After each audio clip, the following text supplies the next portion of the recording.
প্রিয় স্নেহের ফোর্থ সেমিস্টারের ছাত্রছাত্রীরা, আজকে আমি তোমাদের যে বিষয় নিয়ে আলোচনা করব সেটি হচ্ছে তোমাদের যে এডুকেশন সাবজেক্টটি রয়েছে, তোমরা যারা অনার্স নিয়ে পড়ছো তাদেরটি রয়েছে এডুকেশন। এই পেপারটি রয়েছে তোমার DSCC 5, এবং যাদের জেনারেলে রয়েছে তাদের রয়েছে MDC 5, মানে MDC-CC 5। ঠিক আছে, তো যারা জেনারেল নিয়ে পড়ছো তাদের দুটো পেপার পড়তে হচ্ছে, যাদের এডুকেশন জেনারেল রয়েছে CC4 CC5।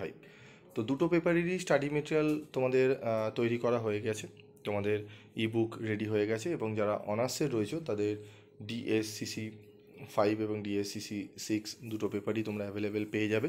তো যারা সংগ্রহ করতে চাও তোমরা হোয়াটসঅ্যাপ করে নিও, এবং ইবুকে কী কী পাবে সেটি বলে নিই। তো ইবুকের এটি front page, probable question and answer book. এখানে প্রবাবেল যে কোশ্চেনগুলো ইম্পর্টেন্ট রয়েছে সেই প্রশ্নগুলো দেওয়া থাকবে এবং তার সাথে উত্তর দেওয়া থাকবে। ঠিক আছে, এটি সাজেস্টিভ বই। তো এখানে দেখো আমাদের রয়েছে হিস্ট্রি অফ এডুকেশন। এখান থেকে আমাদের 10 নম্বরের 3টে প্রশ্ন অ্যাটেন্ড করতে হবে, 5 নম্বরের প্রশ্ন অ্যাটেন্ড করতে হবে, এবং 2 নম্বরের 10টি প্রশ্ন অ্যাটেন্ড করতে হবে, যেরকম তোমরা এডুকেশন এর আগে দিয়ে এসছো পরীক্ষা, ফার্স্ট সেমিস্টার বা সেকেন্ড সেমিস্টারে, থার্ড সেমিস্টারেও। তো চলো আমরা দেখে নিই আমাদের 10 নম্বরের জন্য কোন কোন প্রশ্নগুলো গুরুত্বপূর্ণ। একদম বাছাই করা খুব কম প্রশ্ন রেখেছি, যে প্রশ্নগুলো রেখেছি যদি পড়ে যাও একদম 100% তোমরা কমন পাবে। মানে তোমাদের 4টে 10 নম্বরে যে দেওয়া হবে 4টে 10 নম্বরই তোমরা কমন পেয়ে যাবে। ঠিক আছে, তার মধ্যে থেকে 3টে প্রশ্ন অ্যাটেন্ড করতে হবে। তো তার জন্য কোন প্রশ্নগুলো দেখতে হবে চলো দেখে নিই। প্রথম প্রশ্ন, বৌদ্ধ শিক্ষা ব্যবস্থার বৈশিষ্ট্যগুলি লেখো, অত্যন্ত গুরুত্বপূর্ণ। ইসলামিক শিক্ষার বৈশিষ্ট্যগুলি আলোচনা করো। আমার মতে এই দুটো যদি বৈশিষ্ট্য তোমরা যদি পড়ে যাও, এই দুটো প্রশ্ন যদি পড়ে যাও, এখান থেকেই তোমরা এবারে জেনারেলরা এবং অনার্সরা এখান থেকেই প্রশ্ন হয়তো একটা 10 নম্বরে কমন পেয়ে যাবে। ঠিক আছে, তবুও রিস্ক নেব না আমরা। এই প্রশ্নটি আমরা পড়ে যাওয়ার পরেই আমরা আরেকটি প্রশ্ন দেখব, সেটি হচ্ছে ব্রাহ্মণ্য শিক্ষার বৈশিষ্ট্যগুলি আলোচনা করো।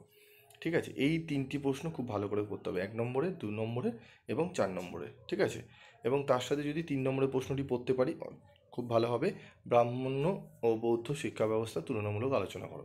এই 4টি প্রশ্ন পড়ে যাও, একদম 100% একটা 10 নম্বরে তোমরা অ্যাটেন্ড করে আসতে পারবেই পারবে।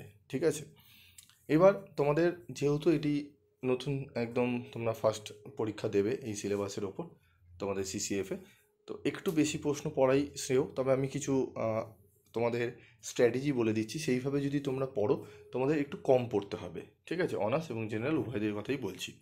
কি বলছি, এটি আমাদের এই 4টে প্রশ্ন ভালো করে পড়বো। ঠিক আছে, 10 নম্বর 100% কমন পেয়ে যাবো এখান থেকে, এবং এটি 5 নম্বরও কিন্তু এখান থেকেও কমন পেয়ে যেতে পারি। ঠিক আছে, ধরো তোমাদের ইসলামিক শিক্ষার বৈশিষ্ট্যগুলি আলোচনা করো, 10 নম্বরে দিল, এবং তার সাথে দিয়ে দিল ব্রাহ্মণ্য শিক্ষার 5টি বৈশিষ্ট্য 5-এ দিয়ে দিল। তার মানে এখানেই 15 নম্বর কভার হয়ে যাচ্ছে এই 4টি প্রশ্ন যদি ভালো করে পড়ে নিই। ঠিক আছে, বা ধরো দিল বৌদ্ধ শিক্ষা ব্যবস্থার বৈশিষ্ট্যগুলি লেখো, এবং 5-এ দিল ব্রাহ্মণ্য বৌদ্ধ শিক্ষা ব্যবস্থা 5টি পার্থক্য আলোচনা করো, এটিও দিয়ে দিতে পারে। ঠিক আছে, তাই এই 4টি প্রশ্ন একদম মিস করবে না, এই 4টি প্রশ্ন আগে রেডি করে নাও, একদম নিশ্চিন্ত থাকো তোমরা 10 নম্বর একটি এবং 5 নম্বর একটি 100% কমন পাবে। ঠিক আছে, আর তোমরা জানো পিভি স্টাডি ক্লাসের এডুকেশন কেন সমস্ত পেপারের সাবজেক্টেরই কিন্তু 100% কমন আসে, তার বেসিক কারণ রয়েছে। ঠিক আছে, তোমাদের আমি প্রচুর অ্যানালাইজ করে, ঠিক আছে, প্রচণ্ড অক্লান্ত পরিশ্রম করে তোমাদের দিতে দেরি হয়। তোমরা জানো আমি হুবাহু আমি তোমাদের তাড়াতাড়ি করে দিই না, কারণ অনেকেই আছে বাজার চলতি বইগুলো কিনে সেখান থেকে সাজেশন দিয়ে দেয়। আমার এরকম পোষায় না ঠিক, কারণ যারা চ্যানেলটি সাবস্ক্রাইব করেছে তারা অত্যন্ত ভরসা করে রয়েছে। ঠিক আছে, তাদের ভরসা আমার দেরি হোক, নোটস আমার অনেকে না কিনুক, কিন্তু তাদের ভরসা নিয়ে আমি খেলতে পারবো না। ঠিক আছে, তো একটু দেরি হয় তোমাদের কাছে, আমি বারবারই বলেছি দেরি, যারা ওয়েট করো, অনেক ছাত্রছাত্রী রয়েছে ওয়েট করো পিভি স্টাডি ক্লাসের সাজেশনের জন্য। ঠিক আছে, এবং তোমরা কেন করো তার কারণও রয়েছে, কারণ তোমরা ভালো রেজাল্ট করতে পারো। এবং শুধু কোশ্চেন কমন দেওয়া নয়, তোমাদের উত্তরের পেছনেও কিন্তু আমি প্রচণ্ড পরিমাণে আমাদের টিম খাটে। যারা অনেক দুর্বল ছাত্রছাত্রী রয়েছে, মনে রাখতে পারো না, তাদের জন্য একটা আলাদা নোটস তৈরি করা হয়। যারা বেশি নাম্বার তুলতে চাও তাদের জন্য একরকম নোটস তৈরি করা হয়। তো এই সমস্ত ফিচার্সগুলো রয়েছে।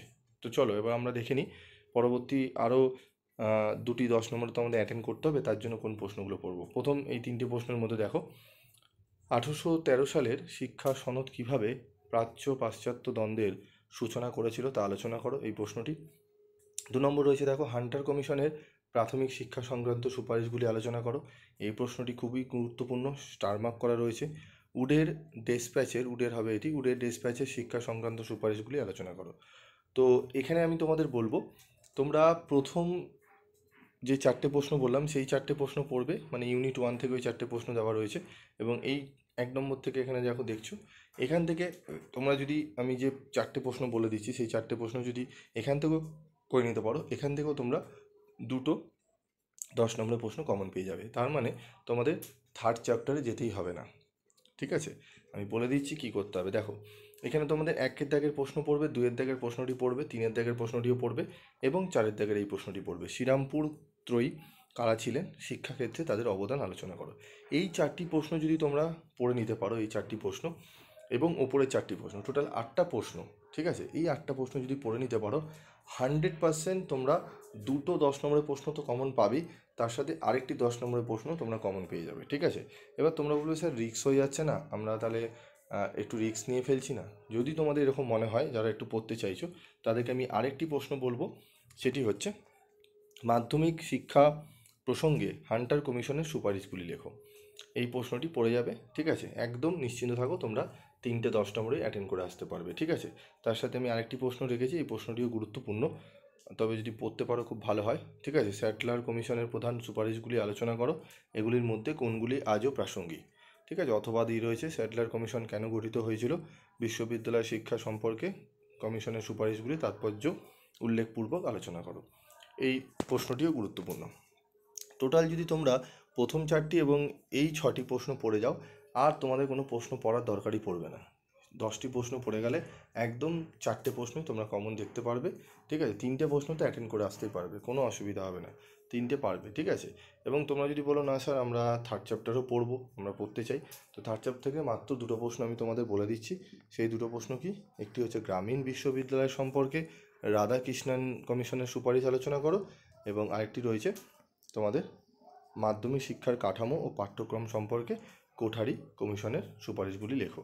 এই 1-এর দাগের এবং 3-এর দাগের এই দুটি প্রশ্ন ভালো করে করে যাও, একদম তোমরা এখান থেকেও প্রশ্ন কমন পেয়ে যাবে। তোমরা যদি মনে করো যে স্যার আমরা ফার্স্ট চ্যাপ্টার পড়বো এবং সেকেন্ড চ্যাপ্টারে যে স্টার মার্কগুলো দিয়েছেন সেই স্টার মার্ক খালি 3টে প্রশ্ন পড়ছি, আর উপরে প্রথম 4টি 7টি এবং এখান থেকে 1-এর দাগের এবং 3-এর দাগের প্রশ্নটি পড়ছি, তাহলে হবে। তোমরা 9টি প্রশ্ন পড়লেও তোমাদের কিন্তু 3টে প্রশ্ন 10 নম্বরে অ্যাটেন্ড করে নিতে পারবে। ঠিক আছে, এর থেকে শর্ট সাজেশন হয় না, আমি যেইভাবে বলছি পড়ো, দেখবে এডুকেশনে তোমরা লেটার মার্কস তুলে নিতে পারবে। ঠিক আছে, যদি উত্তরের কোয়ালিটি ঠিকঠাক লিখতে পারো।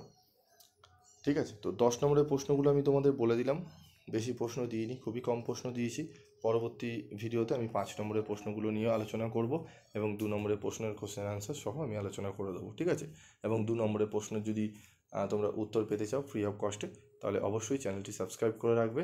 এবং তোমরা যদি পিডিএফ নোট নিতে চাও, ফুল পিডিএফ নোট, তাহলে অবশ্যই স্টাডি মেটেরিয়াল সংগ্রহ করার জন্য তোমরা 7278981430 এই নাম্বারে যোগাযোগ করে নেবে।